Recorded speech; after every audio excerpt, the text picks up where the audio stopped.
Good morning. Good morning. Welcome to the weekly multi-platform service of Tri-County Unitarian Universalists, based in Summerfield, Florida. We acknowledge that we occupy the ancestral, traditional, and contemporary lands of the indigenous Florida peoples. I am Jeff Tatarka, today's service leader, and we're glad to have our minister, Reverend Kristina Spaude, here today. Hello to our members and friends, and a special welcome to those who might be visiting here for the first time. Unitarian Universalists are united not by a creed of shared beliefs, but by a covenant of shared values. We celebrate that we do not need to think alike to love alike. It is our respect and encouragement of each other's diversity of thought that truly binds us together. For the curious and the seekers, Unitarian Universalist values and covenant may be found on your order of service and at our website, triuu.org.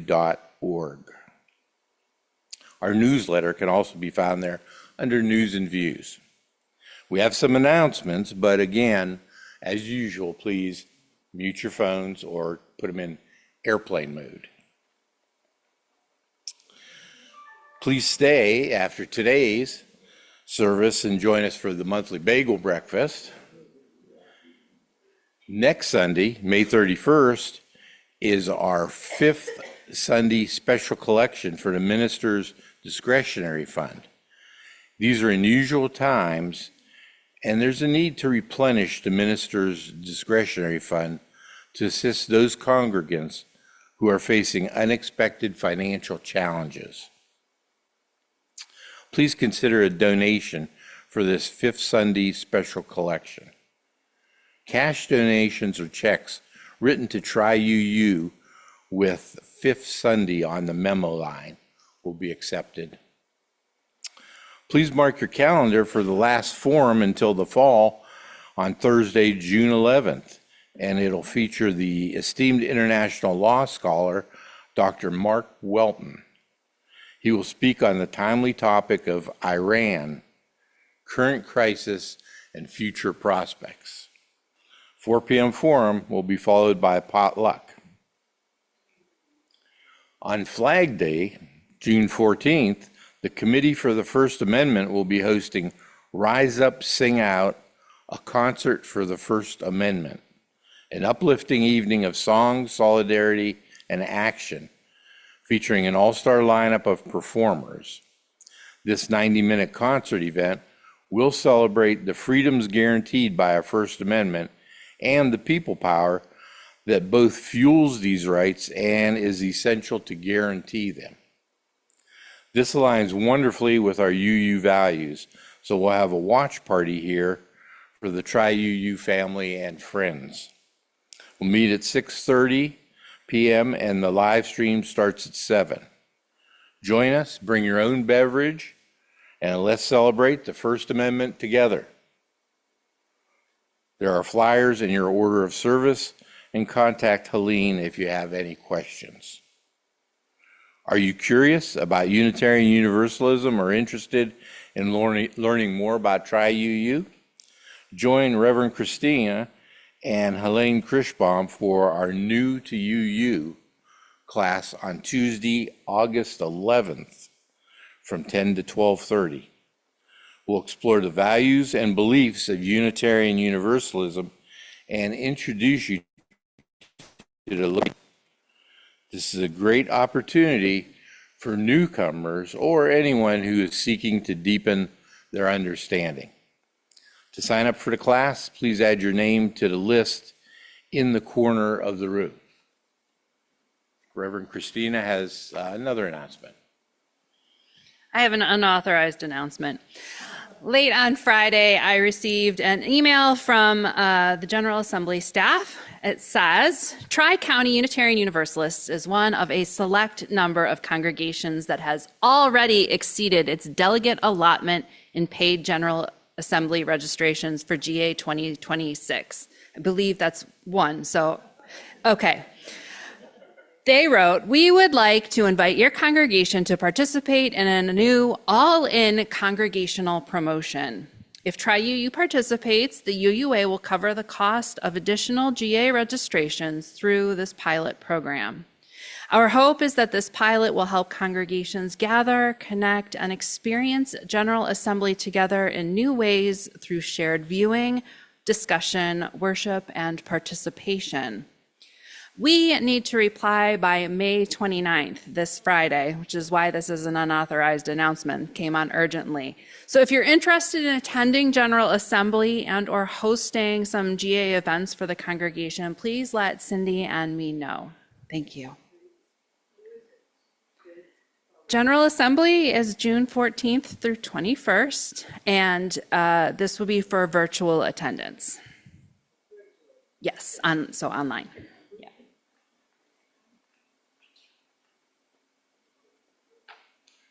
Okay, this concludes the announcements, and as we now begin the service proper, we will recite the mission statement. Please join with your voice as we recite together. We unite in religious community to seek spiritual growth, live with integrity, and serve with compassion. Our chalice keeper today is Tom Murphy, and we invite those of you joining us on Zoom to light your chalice at home.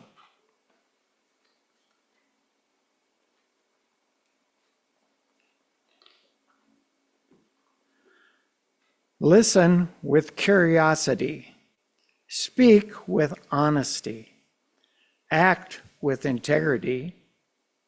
The greatest problem with communication is we don't listen to understand, we listen to reply. When we listen with curiosity, we don't listen with the intent to reply, we listen for what's behind the words.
Our opening words this morning come from Linda Susan Ulrich. This is Open Up the Doors. Open up the doors. Push on looming wooden arches embroidered with ironwork. Brace shoulders against the weight of history unmoved. Slough off the musty smell of unused joy and stored up sorrow. Knock rust off the hinges if you have to, and let your breath precede you inside. Open the doors more. Make room for a shaft of sunlight to cross the threshold. Give the dust mites something to dance about. Peek through a single slice of possibility and name even the half-hidden truths you see. Open the doors wider still. Pour yourself through the gap.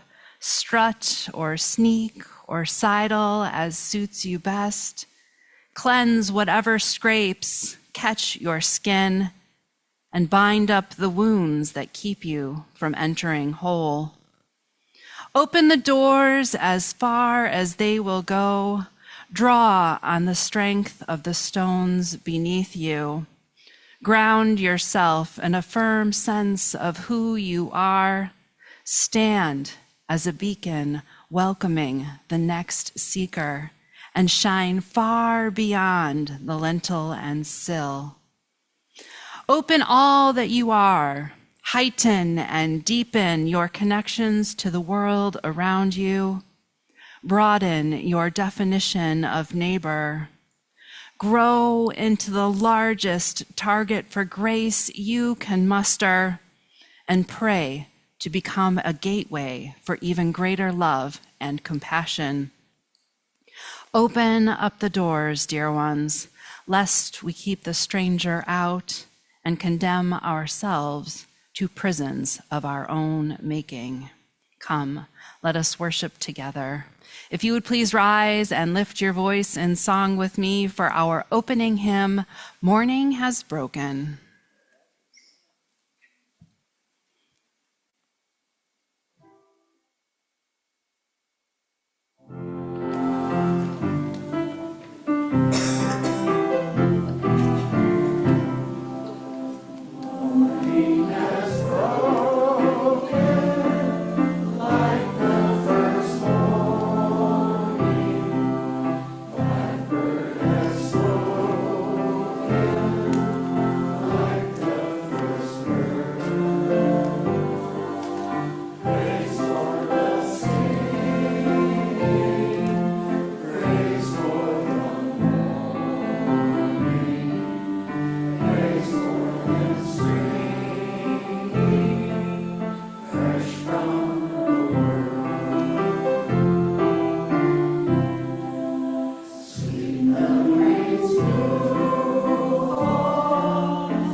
A few months ago, I decided to experiment with a new feature in some of our worship services called A View from the Pew, borrowed from a colleague of mine who has been doing this for years. And so today I have asked Liz Perdue to speak to us about curiosity, and she agreed enthusiastically.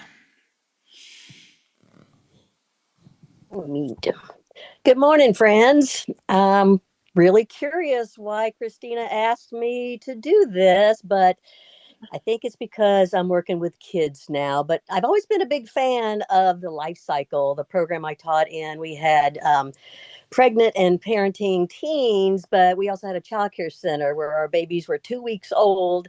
And then we had foster grandparents in their 90s. So I've been a big observation of the human life cycle for many, many years. And it was interesting because the teenagers were very curious about things, other than teen things, but about their babies. Why do they cry so much? Why do they put everything in their mouth? Why do they, want me to hold them all the time? And that's the frustrations of being a young mom. But the babies were such a good teachable moment. I take my parenting class outside with their babies, and we would look at the birds and listen to the birds and touch the bark on the tree and play in water. So all of that was early science lessons. And the look on the baby's face, you've seen that look like, what is that? So, that was always really, really interesting. But last year I started teaching 7-year-olds, and teaching science to 7-year-olds is so much fun because they're so curious and they're so excited about everything. And they ask questions just like machine gun fire. They always want to know why the axolotls are why are they able to grow new eyes and legs? And good question, because scientists are investigating that for humans. And the questions are just so hilarious. One girl asked me, why do I wear a ring on my left hand? And I said, because I'm married. And I was getting ready for the explanation, and she thoughtfully said, does Mr. Liz like being called that? And yeah, just my favorite one though was a kindergartner that asked me, was I a he or a she? And so, just curiosity constantly. When my mom developed Alzheimer's, I was curious about how I could stop that, or hopefully prevent that in myself. And I started participating in a program through the University of Texas where they look at how can we delay cognitive decline. And one of their big things has just stayed with me. And I want you to try this later, I guess. But 3 questions you ask yourself: what is happening? Why am I feeling this way? What is this thing? Just whatever it is, just ask yourself what. And then you ask yourself, so what? And from there, you say, okay, so now what? And what that does is encourage neuroplasticity. So, building those brain connections that we need in order to keep our brain healthy. So, all of that, I'm very much a big picture person. So, curious about a lot of things. And, Sally says I start like every sentence with, I'm curious, or I wonder why. And I'd like for you to just think about that as you go out, and I think tend to be very curious and very questioning, sometimes to a large extent, but we have a natural curiosity from the time we're born. And as we age, certainly, what we're curious about changes. But I think that's one of the greatest things about aging is now I have the time to think and to discover and to experience new things that help me satisfy my curiosity. So go out there, you friends, be curious, stay curious. Thanks for having me today.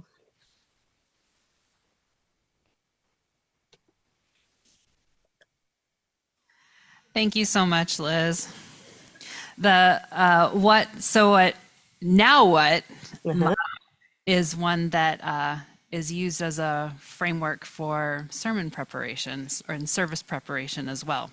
So many uses for that.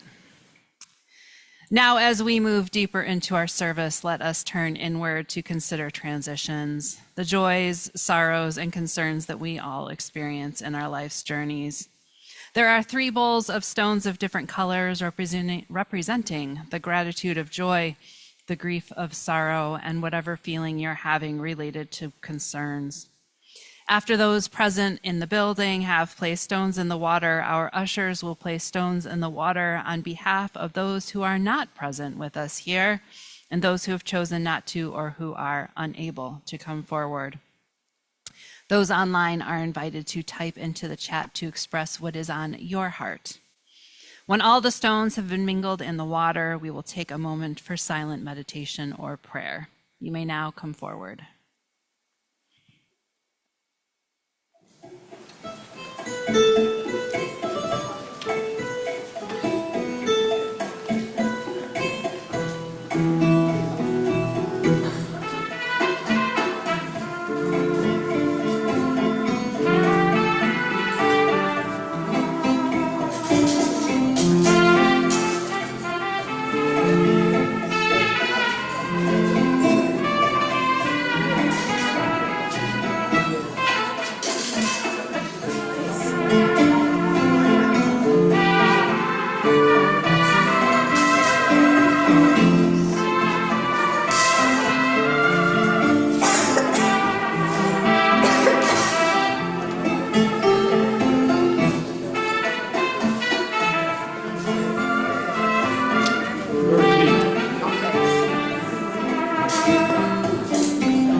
Let us take a moment to reflect on our own joys, concerns, and sorrows, and those of others in this beloved community. The chimes will bring us back into this space, and we will sing our responsive hymn this month, Spirit of Life, for which you may remain seated.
will now receive our offering.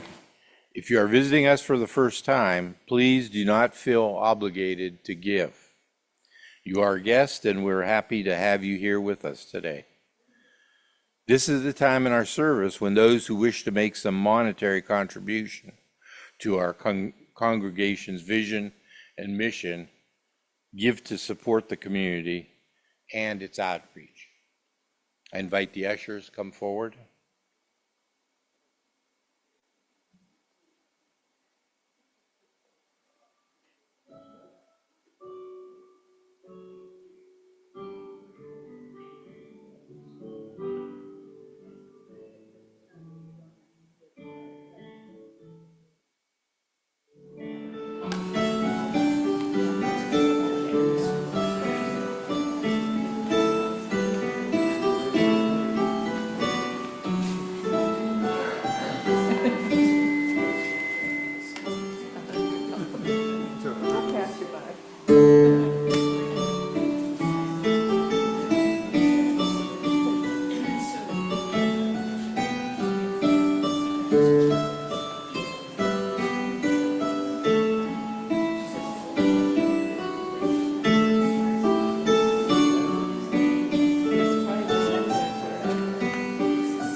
I imagine we humans have been wildly curious creatures for a long, long time. Before verbal and certainly before written language, we have been asking questions and experimenting. We have learned how to harness fire, weave clothing, purify water, make candles, and print books. We have learned how to grow and breed grains, vegetables, and many other things. We have learned to build homes, roads, and bridges. We have learned how to make boats, submarines, and scuba gear. We have learned how to do so many surgeries, live better with pharmaceuticals, and vaccinate against disease. We have learned to make planes, trains, and automobiles. We have gone to the moon, deep into the oceans, and are learning more and more about our minds and inner workings. This phase of planetary life has been so marked by humans that some have proposed giving it the name the Anthropocene. It's a geological epoch that reflects how humans have become a planetary force for change, specifically with an eye toward our impact on the planet's climate and ecosystems. It's a complex legacy we are living and shaping by how we go through our days collectively, which is not usually how we imagine our lives, having been tricked into believing in individuality by our dominant culture. Anthropocene is a scientific name that doesn't exactly say what it should. That as a species, we have been, through our consumption of the Earth's resources, changing life on Earth in the way that glaciers, volcanoes, the supercontinent breaking apart, and asteroids have had on life here. We are curious creatures, always wondering what more we can learn, often for the purpose of improving our lives. I am eager for a time when we turn that curiosity more fully toward being in right relationship with ourselves and the planet we call home. We have learned to experiment and explore, to build and dream, though our energy is often either dedicated to out there in the world or in space or whatever, navigating landscapes and moonscapes and the galaxy and beyond. Sometimes it is dedicated to turning inward, exploring our mental, emotional, and spiritual landscapes. We do this through meditation and other practices. We have gotten really good at curiosity for science. We have not made as much progress at the curiosity of relationships, of being human together, or of being stewards of the earth. We haven't worked out how to be in right relationship in the spaces between us.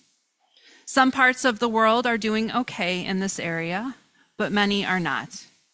Our society is so divided, and not just ours.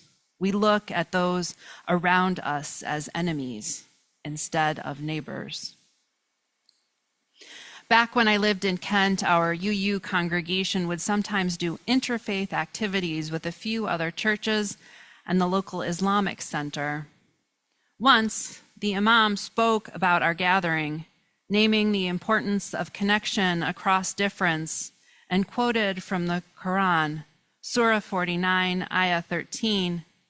There are many translations, of course, but one is, "O humanity, indeed we created you from a male and a female and made you into peoples and tribes so that you may get to know one another."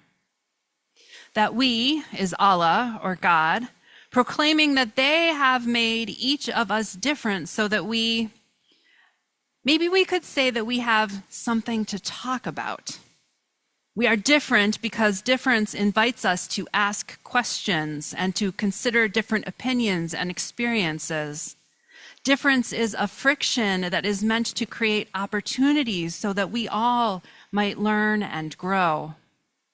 Difference is meant to stir our emotional and natural curiosity, meant to draw us closer to one another. Thinking in particular about our Universalist ancestors, I would say that it is in appreciating the difference across humanity that gives us a better appreciation of the vastness of God or love. It is so much bigger and greater than we can understand with our limited human minds, to the point that sometimes it's like we don't even try.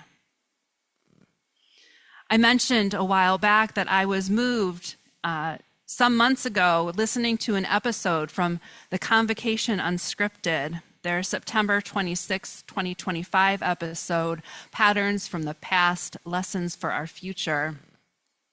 During that episode, I was struck by historian of Christianity and advocate for progressive Christian faith, Diana Butler Bass, sharing about her recent experience on a learning retreat in Ireland, where she got to hear about one of the ways the troubles in Ireland began to ease. Even if we don't remember it well, many of us remember hearing about the violence that was basically a part of daily life in Northern Ireland for generations.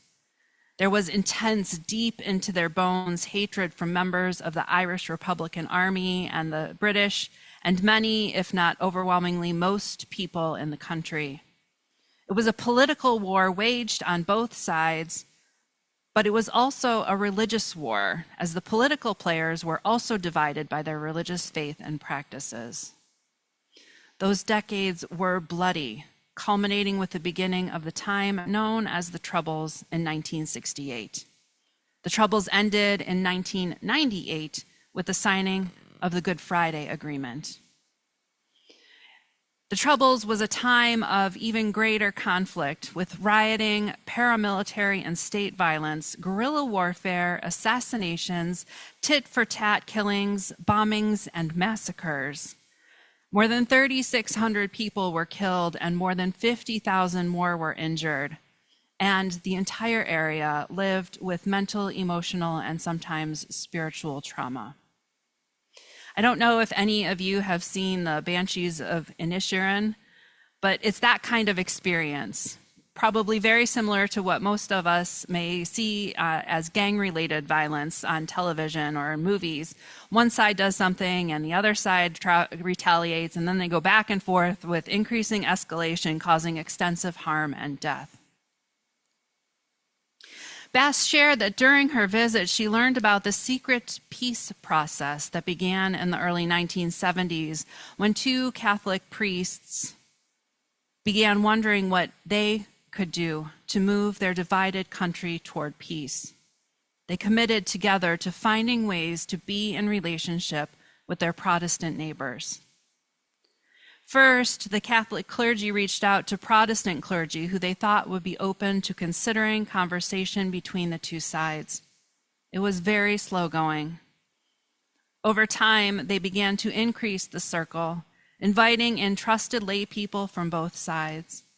At one point, a weekly Bible study group was formed with Catholics and Protestants. They took an approach that I think Krista Tippett captures with these words from her book, Becoming Wise, an inquiry into the mystery and art of living. She writes, "I can disagree with your opinion, it turns out, but I can't disagree with your experience. And once I have a sense of your experience, you and I are in relationship, acknowledging the complexity in each other's position, listening less guardedly. The difference in our opinions will probably remain intact, but it no longer defines what is possible between us." It was deeply secretive, with people sneaking around and overcoming physical obstacles like walls that divided places to make these meetings happen. There was no agenda, just people being willing to be open to hearing and sharing about their experiences and about what might have come up in the news, much like the convocation is set up itself. The level of risk was so great that there are people who still have not disclosed to anyone that they have had a part in this work. Someone shared that one day during the process, one of them looked around the room and realized that every person there had someone in their lives who had been murdered in the violence.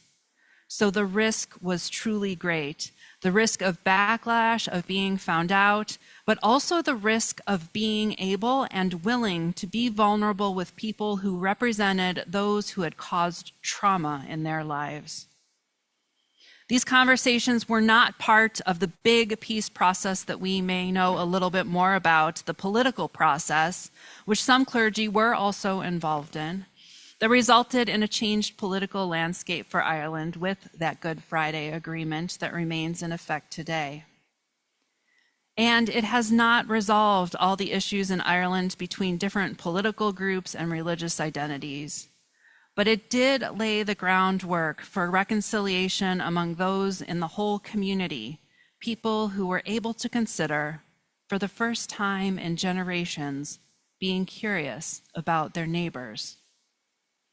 There have been a number of other groups that created processes, including at least one that was made up of both Catholics and Protestants, who committed to attending funeral services for anyone killed during the violence. Being able to show up for each other on one of the worst days of anyone's life, demonstrating that a different way is possible even on the most terrible days, was a way to begin writing a different story, one that would be more filled with peace and ease and kindness and gentleness and good neighbors.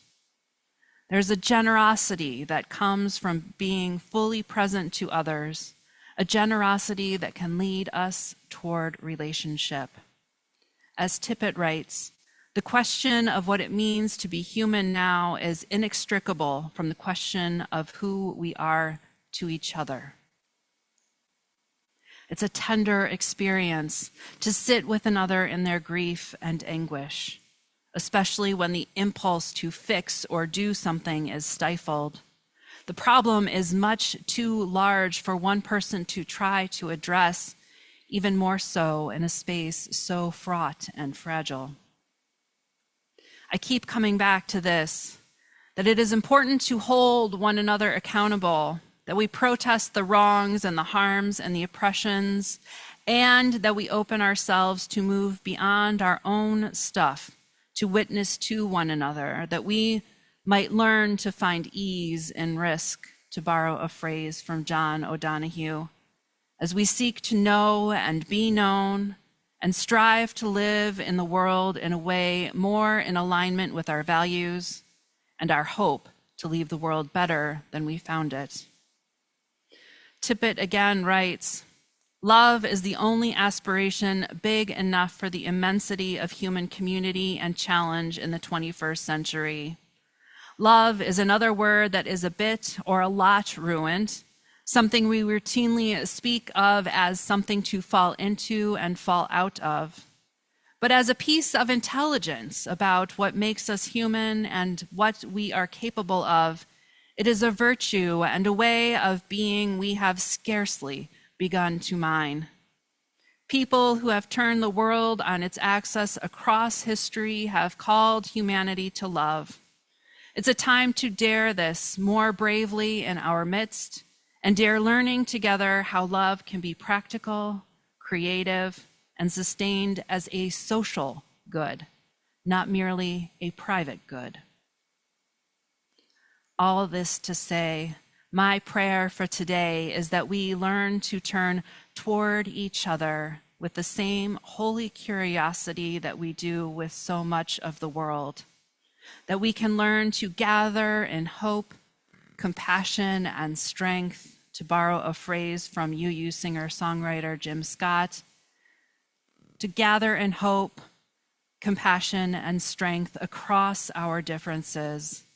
May we learn ourselves how to hold love at the center, inspiring curiosity and care, that we might get to know one another. If you would please rise and lift your voice in song with me for our closing hymn, When Our Heart is in a Holy Place.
Tom Murphy will now read our chalice extinguishing message.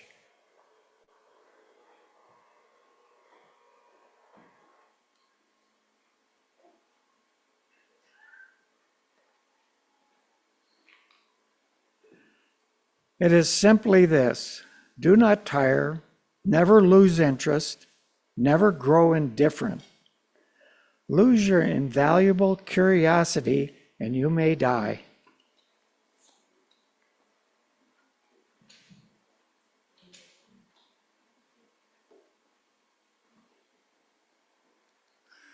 I invite anyone who has just begun to visit with us and wishes to do so to introduce themselves. Please raise your hand and an usher will bring a microphone to you. Speak directly into the top of the microphone so we can hear you better.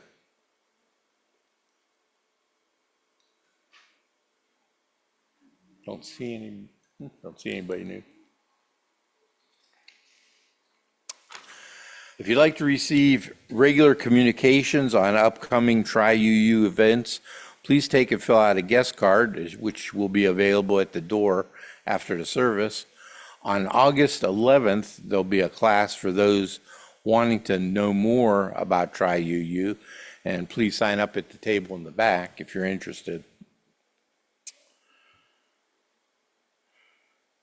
Okay, we're interested to hear how you experienced this hybrid worship service and what you took away from the sermon. For those who are on Zoom, raise your hand to speak or type your comment in the chat box. For those here in the Chalice room, please raise your hand.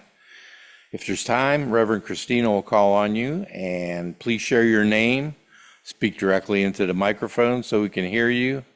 And if you wish to be seen on Zoom, please stand directly in front of the pulpit.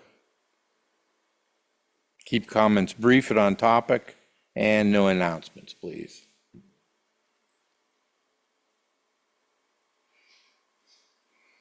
Somebody is curious enough to say something. And then Carol. Hello. My name is Yvette. I love Tom Murphy. I really love his chalice keeping messages, and I especially love the first one about listening. And what I have learned in my life is that I learn a lot from listening. I learn very little from talking. Yeah.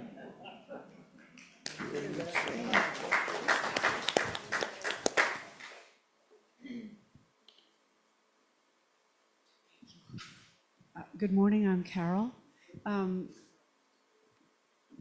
More closely? Louder? Make it uncomfortable. Okay.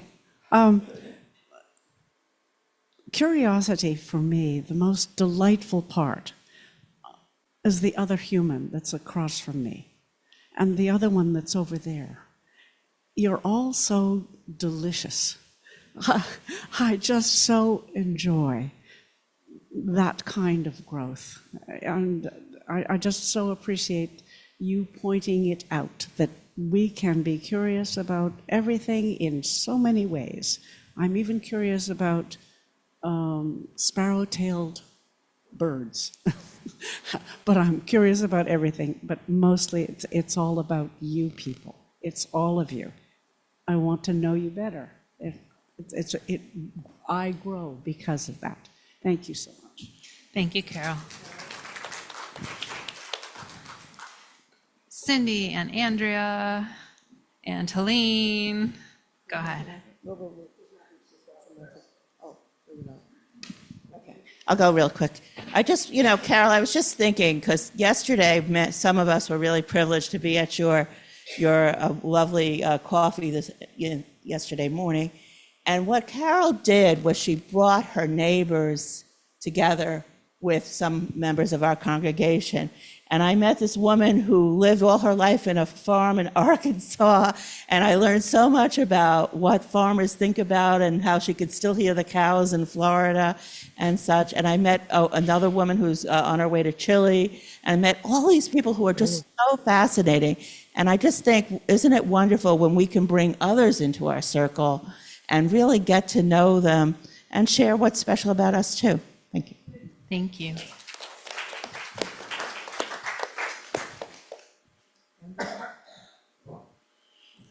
Hi, Liz.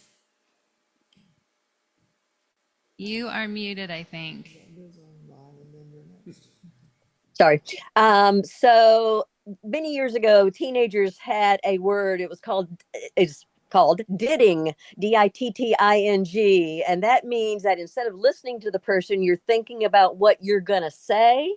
So I want you to notice how many times you are ditting from now on instead of listening. Thank you. Thank you, Liz. Mm. Andrea. Yes, thank you. There are so many, Andrea Coburn, so many components of today's service that really struck me. Yes, Tom, thank you for both. But again, the listening thing was, I wrote it down. and of course, Carol's comment about, or whoever about Carol's coffee, if you ever get a chance to join her again, please do, or have your own in your home, because it's not just people getting to know us, it's we getting to know out people that are not part of our, dare I say, clique.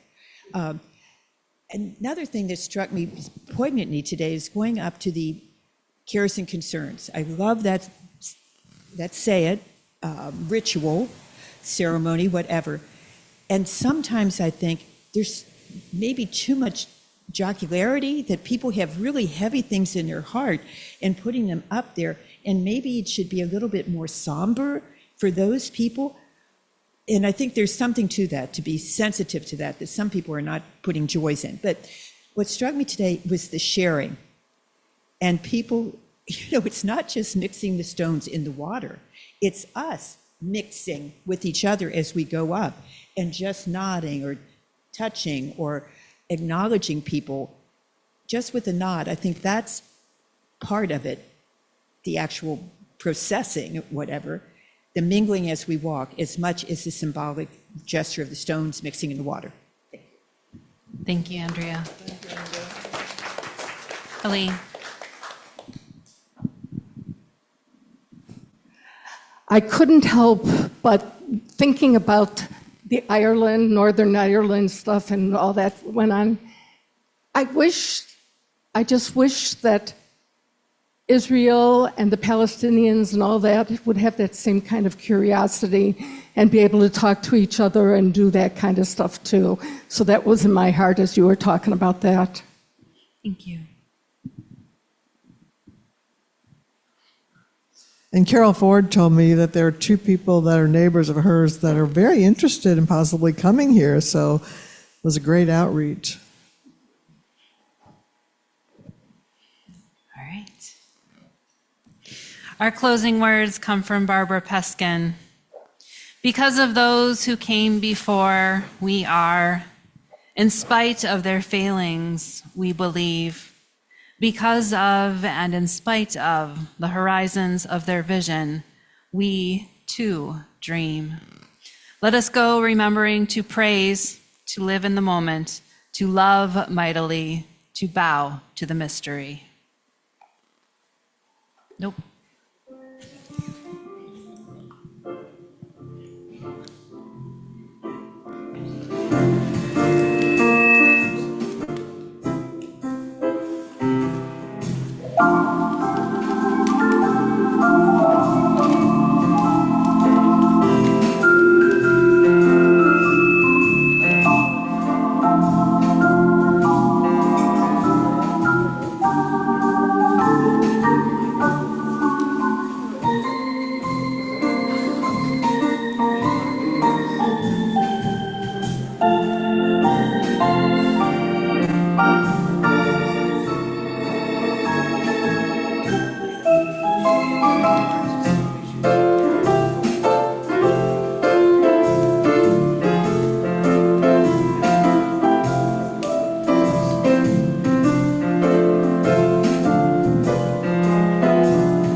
Okay, join us for the bagel breakfast and fellowship in the back of the room until 11. There's a sign-up sheet on the table near the bookshelves over there to coordinate with others who like to go out for brunch. Since we share our minister with our sibling congregation in Eustis, where she'll lead the second service, Reverend Kristina will be here until about 10:20 for anyone who'd like to talk with her and come and say hi. The Zoom room will stay open for about 20 minutes. Thank you.